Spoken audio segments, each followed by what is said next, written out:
We started conversations with MCG in 2022, and actually I was brought on from my previous position as a senior care manager in our operations space to help guide and product manage the MCG change from our previous vendor into our new criteria sets. So I believe my first interaction with MCG was our on-site in November of 22, and we went live with CareWeb QI and Site AutoAuth February 13th of 23. I'm very happy to say that we are now adopting and moving forward with episodic care, moving forward with all of the different capabilities inside of the CareWeb QI application, such as hospitalization and variants in following the episode for the patients. It was something we missed when we first went live, but very happy to have gotten to that point and really started to get subject matter expertise at the clinician level with that application.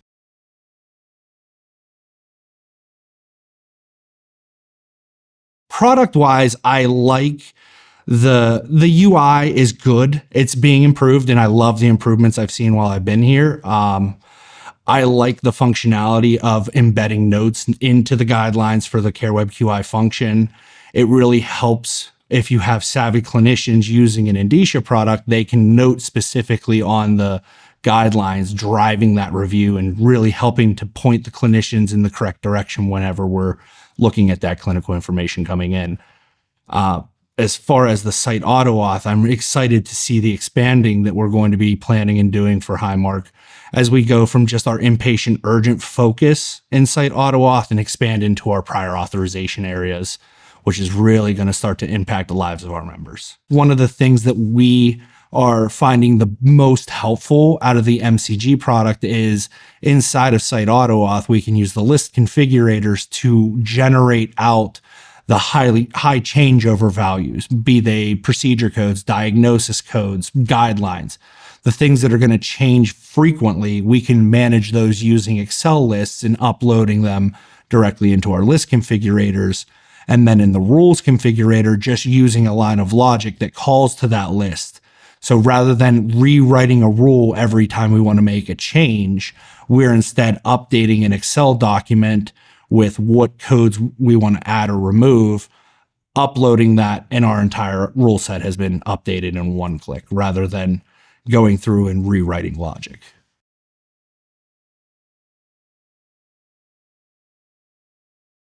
Site AutoAuth is really an awesome tool that we, again, at this point, just are underutilizing. So we do have the Site AutoAuth capability turned on for inpatient urgent type admissions. And we are looking at expanding that into the prior auth space, like I had said. But we also have recently turned on our first rule to allow for automation.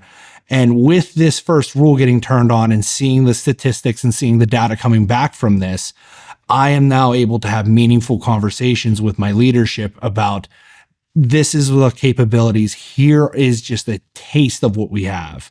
These are all the other capabilities that we have, like as an example, pre-guideline versus post-guideline rule sets. We have an internal system that is not functioning to its highest capacity in our opinion. So is it possible for us to leverage some MCG rule sets that are already in place, already able to be custom tailor-made to our implementation for our availability submitting providers? So while we're in the infancy of it, it's hard for me to not get overly excited about the potential of it. I have to almost control my own emotions when talking about it because it really, to me, provides the steps towards true automation and truly driving to reviewing only the most necessity of highest need reviews. I'll just broadly share that we are only looking at collaborative care level submissions, and we are only automating a very small set of diagnoses out of those collaborative care submissions with the rule set. And what we have seen thus far is around a 3% automation rate off of those submissions. It is significant in establishing that toe or that foot in the door, that toe in the water, that first taste. And that really seemed to be the catalyst that a lot of my leadership needed to put more effort, put more focus behind what capacity and capabilities MCG and their products could potentially provide us.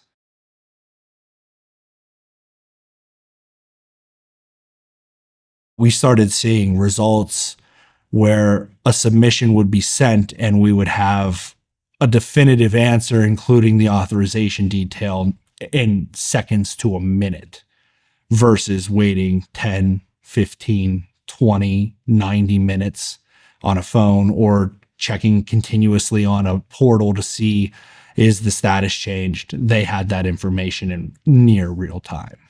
So once we were able to really show them, like, here it is, and prove to them the veracity of the data inside of our backline system, screen sharing our behind the curtain to our AHN partner, this is what we're seeing, and it matched identical to what they had, that really drove the confidence of, oh, like, this is really a meaningful solution that's going to provide us change and definite decrease in production time to submit and return statuses on these requests.